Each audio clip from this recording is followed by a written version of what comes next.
대한민국 국민 모두가 승리하는 그날까지.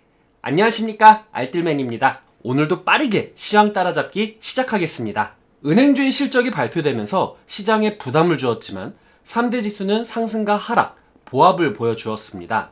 다우지수는 마이너스 0.56% 하락, S&P 500은 0.08% 상승, 나스닥은 0.59% 상승, 원달러는 1190.17원으로 0.28% 상승, 빅스지수는 19.19로 마이너스 5.51% 하락을 했고요. 코리아 ETF는 77.28로 마이너스 1.39% 하락을 했습니다. 2년물 국채금리는 0.2% 상승을 했고요. 10년물 국채금리는 1.19% 상승을 했습니다. 30년물 국채금리는 0.57% 상승을 했습니다. 국채금리의 상승은 시장에 부담을 주었습니다. 채권이 매도되면 상승하는 10년물 수익률은 연초 연준이 매파적 입장을 되풀이하면서 크게 상승을 했습니다.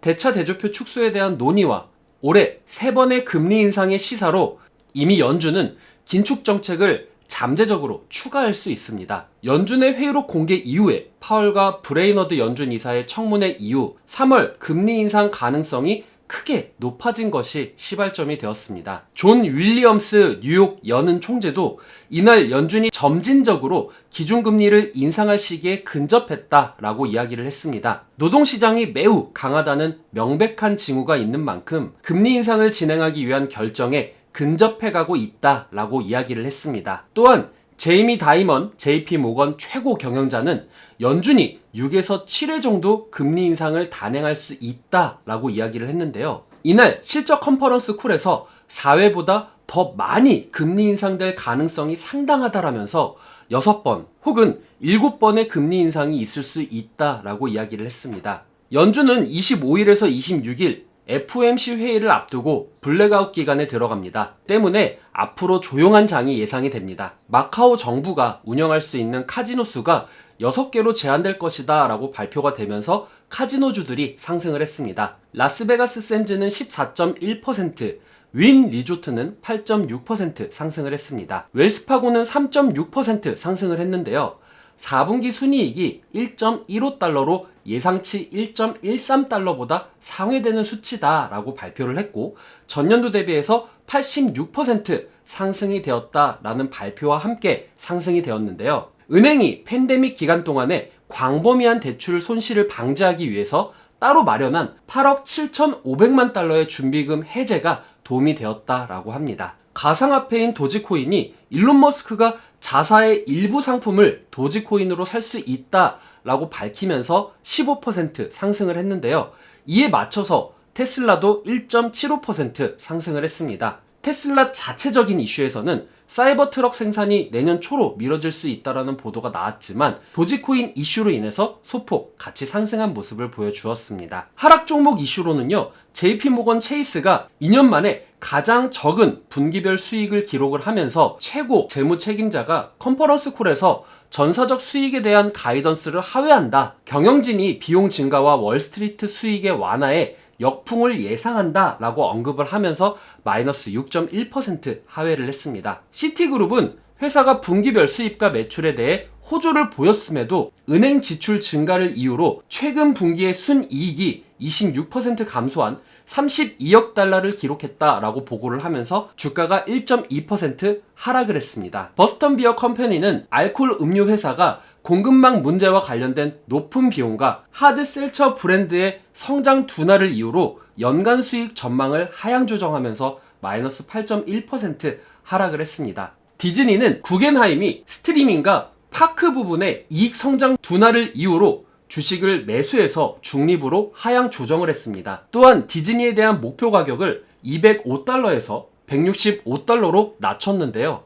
이로 인해서 주가가 마이너스 2.2% 하락을 하게 되었습니다. 도미노 피자는 모건 스탠리가 레스토랑 체인 주식을 동일한 가중치 등급으로 강등한 후에 주가가 1.7% 하락한 모습을 보여주었습니다. 12월 소매 판매는 전월보다 1.9% 감소한 6,268억 달러로 집계가 되었습니다. 예상치 0.1% 감소보다도 하회된 수치입니다. 11월 소매 판매는 0.3% 증가해서 0.2% 증가로 수정이 되었으며 10월에는 1.8% 증가한 바가 있습니다. 지난해 12월 산업 생산은 전월보다 0.1% 줄어서 예상치 0.2%보다 하회를 하게 되었습니다. 이날 수치는 지난해 9월 이후 3개월 만에 감소세로 돌아선 것입니다. 1월 미시간대 소비자 태도지수는 예비치는 68.8로 전월 70.6에서 하락된 수치입니다. 오미크론 확산과 인플레이션 우려 속에서 소비 심리가 악화된 것으로 풀이된다라고 합니다. 뉴욕 증시 전문가들은 시장이 긴축 우려의 영향을 받을 수 있다면서 금리 상승 압박이 성장주의 고전으로 이어질 수 있다라고 말을 했습니다. BNY 멜론 웰스 매니지먼트 엘리샤 레빈 자문 담당 팀장은 더 매파적인 연준을 가격에 반영하는 것은 일주일이 아닌 과정이라고 생각을 한다라고 하면서 지난주에 많은 일이 있었지만 이번 분기에 대체적으로 기술주와 성장주에 더 변동성이 있을 것이다 라고 이야기를 했습니다. 1분기는 수익률 상승, 금리 상승, 경기 변동주의 아웃퍼폼이 예상이 되며 성장주는 어려운 분기가 될 것이다 라고 이야기를 했습니다. 시카고 상품거래소 CME 패드워치에 따르면 연방기금 금리 선물 시장은 올해 3월 연준이 금리를 인상할 가능성을 86.1%로 내다봤습니다. 시장은 두 번째 금리 인상은 6월로 보고 있으며 6월까지 금리가 2회 인상될 가능성을 50%로 내다봤습니다. 2월물 서부 텍사스산 원유 WTI 가격은 전장 대비 1.7달러 오른 배럴당 83.82달러로 2.07% 상승 마감을 했습니다. 러시아와 우크라이나 간의 군사적 충돌 가능성이 긴장감을 고조시키고 있습니다. 월스트리트 저널은 러시아가 이날 우크라이나를 향해 대포와 군사 장비를 이동하기 시작했다라고 보도를 했습니다. 토니 블링컨 미 국무장관은 지난 13일 우크라이나와 국경지대 군사 위기 고조와 관련해서 러시아에 대한 경제 및 금융 분야 제재뿐만 아니라 더 광범위하고 강력한 제재 가능성을 밝혔습니다. 지정학적 리스크로 인해 원유 생산이 타격을 입어서 공급 차질을 빚을 수 있다라는 우려가 발생을 했습니다. 블랙아웃 기간과 월요일은 미장의 기념일로 인한 휴장이 이어지는 만큼 국내장도 조용한 장이 될 것이라고 생각이 됩니다. 이렇게 시장의 불명확한 상황에서 지정학적 리스크나 일본의 쓰나미 위기가 시장의 위협을 도래할 수도 있습니다. 하지만 한 가지 긍정적인 소식은 이번 주부터 골드만삭스나 뱅크 오브 아메리카, 넷플릭스, 아메리칸 항공, 유나이티드 항공 등의 실적이 나온다라는 것입니다. 앞으로 나올 실적들이 대다수 긍정적인 흐름을 보일 것으로 기대되기 때문에 시장의 상승 흐름을 이끌 수 있는 것은 바로 실적입니다. 누차 말씀드렸지만 우리나라 역시 이번 주에 화요일부터 수요일 기간 동안 LG 에너지 솔루션의 청약이 시작이 되고 이후 수급이 원활해질 수 있으며 실적 발표로 인한 모멘텀이 발생되는 만큼 우리가 실적을 보고 혹은 실적에 대한 긍정적인 흐름, 예상들을 보면서 시장에 대응해 나가야겠다라는 생각을 하게 되었습니다. 다음은 이번 주 일정을 연합 인포맥스 기사에서 발췌했습니다. 17일 월요일은 마틴 루서킹 주니어의 기념일로 금융시장은 휴장을 하게 됩니다. 18일 화요일은 1월 엠파이어 스테이트 제조업 지수 NAHB 주택시장 지수가 발표가 되고 해당 종목들에 대한 실적이 발표가 됩니다. 19일은